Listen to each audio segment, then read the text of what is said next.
क्या है यूजीसी मतलब विश्वविद्यालय अनुदान आयोग और उसके नए नियमों को लेकर विवाद क्यों है? देश के उच्च शिक्षा व्यवस्था से जुड़ा एक नया नियम इन दिनों चर्चा में है। विश्वविद्यालय अनुदान आयोग ने उच्च शिक्षा संस्थानों में समानता को बढ़ावा देने के लिए 2026 लागू किए हैं। 15 जनवरी 2026 से देश भर के विश्वविद्यालय अनुदान आयोग से मान्यता प्राप्त महाविद्यालयों और विश्वविद्यालयों में प्रभावी हो गए हैं। इन नियमों का उद्देश्य शैक्षणिक परिसरों में जातिगत भेदभाव को रोकना और सभी वर्गों के विद्यार्थियों, शिक्षकों तथा कर्मचारियों के लिए समान, सुरक्षित और सम्मानजनक शैक्षणिक वातावरण सुनिश्चित करना बताया गया है। हालांकि नियम लागू होने के बाद इसे लेकर समर्थन और विरोध दोनों सामने आए हैं। यूजीसी मतलब विश्वविद्यालय अनुदान आयोग क्या है? विश्वविद्यालय अनुदान आयोग भारत सरकार की एक वैधानिक संस्था है। इसका काम देश के उच्च शिक्षा व्यवस्था की निगरानी करना है।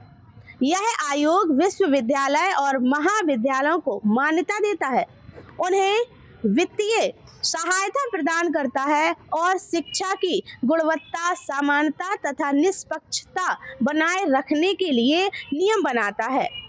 शैक्षणिक परिसरों में भेदभाव रोकना और विद्यार्थियों के अधिकारों की रक्षा करना भी इसकी जिम्मेदारी में शामिल है।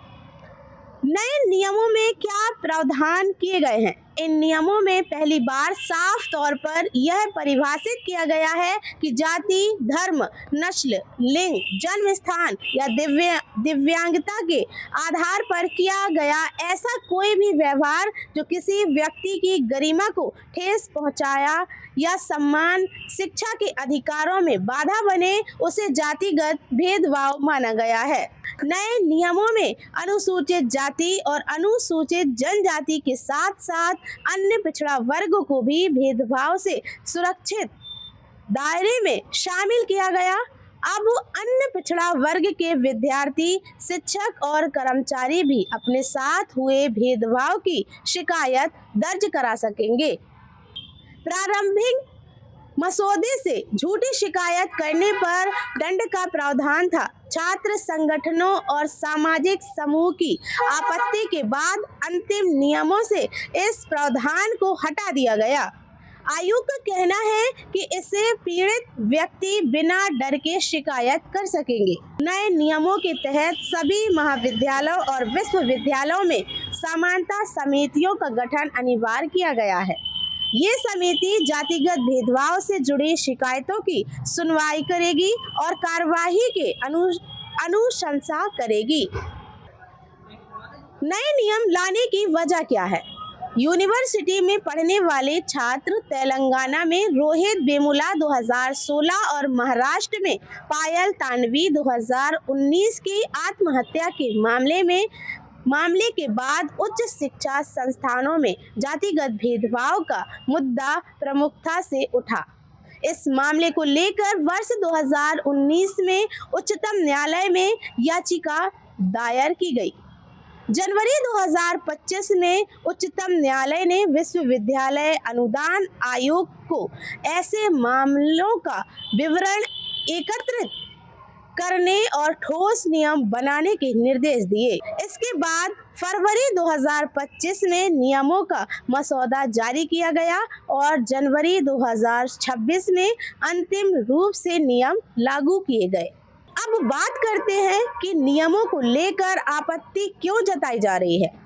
नए नियमों को लेकर कुछ संगठनों का कहना है कि अन्य पिछड़ा वर्ग को शामिल किए जाने से शिकायतों की संख्या बढ़ सकती है। सवर्ण वर्ग के विद्यार्थियों और शिक्षकों को झूठे मामले में फंसाया जा सकता है। इसी कारण यह विषय केवल शिक्षा और समिति न रहकर सामाजिक और राजनीतिक बहस का मुद्दा बन गया है। कहां-कहां विरोध हुआ नियम लागू होने के बाद? जयपुर में सवर्ण जातियों से जुड़े संगठनों ने विरोध दर्ज कराया। वाराणसी में धरना प्रदर्शन हुआ। कई जगहों पर इन नियमों को काला कानून बताया गया। इसमें राजनीतिक प्रतिक्रियाएं क्या कर रही हैं, इसकी भी बात कर लेते हैं। उत्तर प्रदेश के लखनऊ जिले के बीकेटी विधानसभा क्षेत्र में नियमों के विरोध में भारतीय जनता पार्टी के 11 पदाधिकारियों ने सामूहिक इस्तीफा दिया।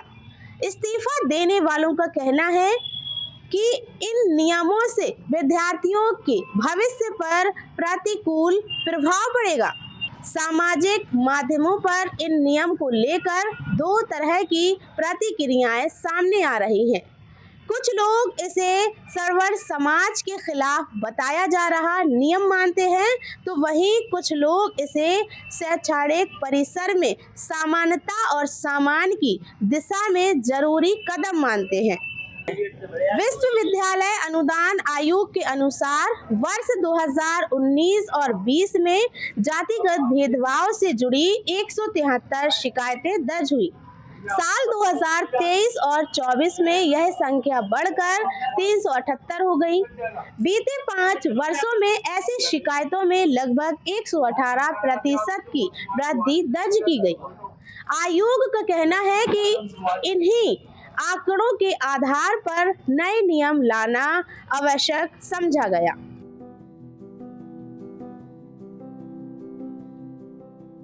खबर लहरिया, आपकी खबर आपकी भाषा।